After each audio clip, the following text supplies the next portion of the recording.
All right, today we're peeling back the curtain on a huge topic, fasting.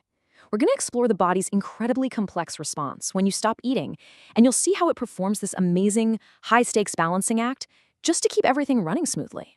So, let's just start with the big question, right?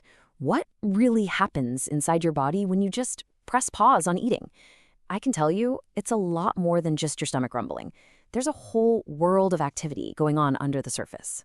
The second you stop eating, your body actually kicks into high gear. It begins this really complex and delicate performance, and the whole point is to maintain equilibrium, what scientists call homeostasis. You can think of it like an internal symphony, where every single part has to play its role perfectly. So let's dive in. Okay, first things first, we've got to talk about electrolytes, which are basically keeping the body's entire electrical system online. Seriously, without this, nothing else works. So, what even are electrolytes? Well, they're essential minerals, things like sodium, potassium, and magnesium, that carry a tiny electric charge. And they are absolutely vital for pretty much everything. We're talking hydration, nerve signals, muscle function, you name it. They're kind of the unsung heroes of your body's day-to-day operations. And here are the main players in this balancing act. You've definitely heard of sodium and potassium, right? But magnesium, calcium, and the others are just as crucial. Every single one has a specific job to do, and they all have to be in just the right proportion for the whole system to work.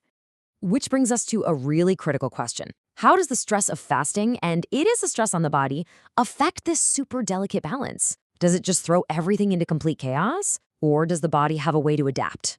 Well, the answer really seems to depend on the type of stress. Check this out. In critically ill patients, high sodium and chloride levels are linked to really poor outcomes.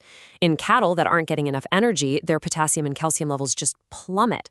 But then you look at healthy people who are fasting for Ramadan, and most of their electrolytes stay remarkably stable. So what does that tell us? It tells us that context is absolutely everything. So who's the conductor of this whole electrolyte orchestra? For the most part, it's your kidneys. They are the master regulators, constantly filtering your blood to keep these levels perfectly balanced. This is exactly why kidney function is so important, especially when your body is under any kind of stress, like during a fast. And this leads us to a key takeaway from all the research.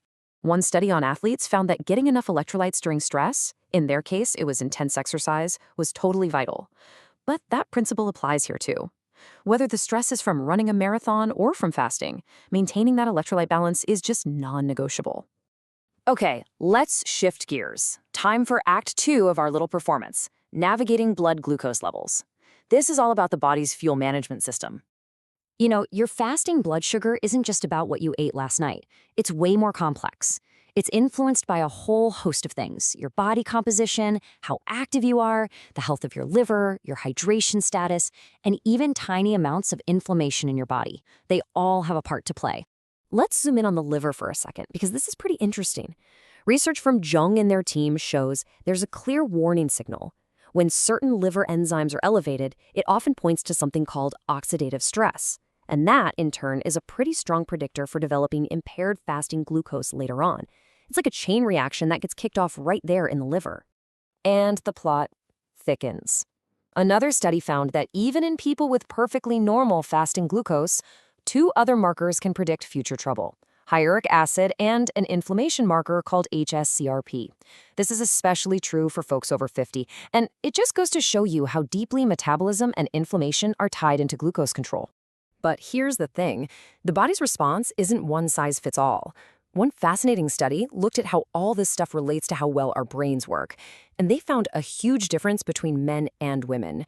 For the women in the study, a very specific combo of high fasting glucose and low uric acid was linked to poorer cognitive performance. But that same connection just wasn't there for the men. How wild is that? So we've talked about electrolytes, and we've talked about glucose. You might be thinking these are two totally separate stories playing out in the body during a fast. But what if they aren't? What if they're actually part of one single interconnected picture? And that brings us to the grand finale, the interconnected fasting network. This is where we see how all these different pieces of the puzzle actually click together. Okay, here's where it all comes together. Remember the kidneys are master regulators? Well, they don't just manage electrolytes. They also handle uric acid, which, as we just saw, is linked to glucose. So boom, uric acid connects kidney health and glucose metabolism. And of course, hydration is critical for both systems. The common thread tying it all together, it's that metabolic stress, the trigger that sets all these incredible adaptations in motion. So the big takeaway here is this. Fasting isn't like flipping a switch that just turns off digestion. That's way too simple. It's more like you're activating a whole new operating system, a super complex, deeply interconnected network of adaptation that's designed for one thing, maintaining that critical internal balance. And that kind of leaves us with a final thought, doesn't it? Your body is performing this incredible balancing act every single day, whether you're fasting or not. So, what can learning about all these processes teach you about your own unique equilibrium and about the amazing adaptive machine you get to live in every day?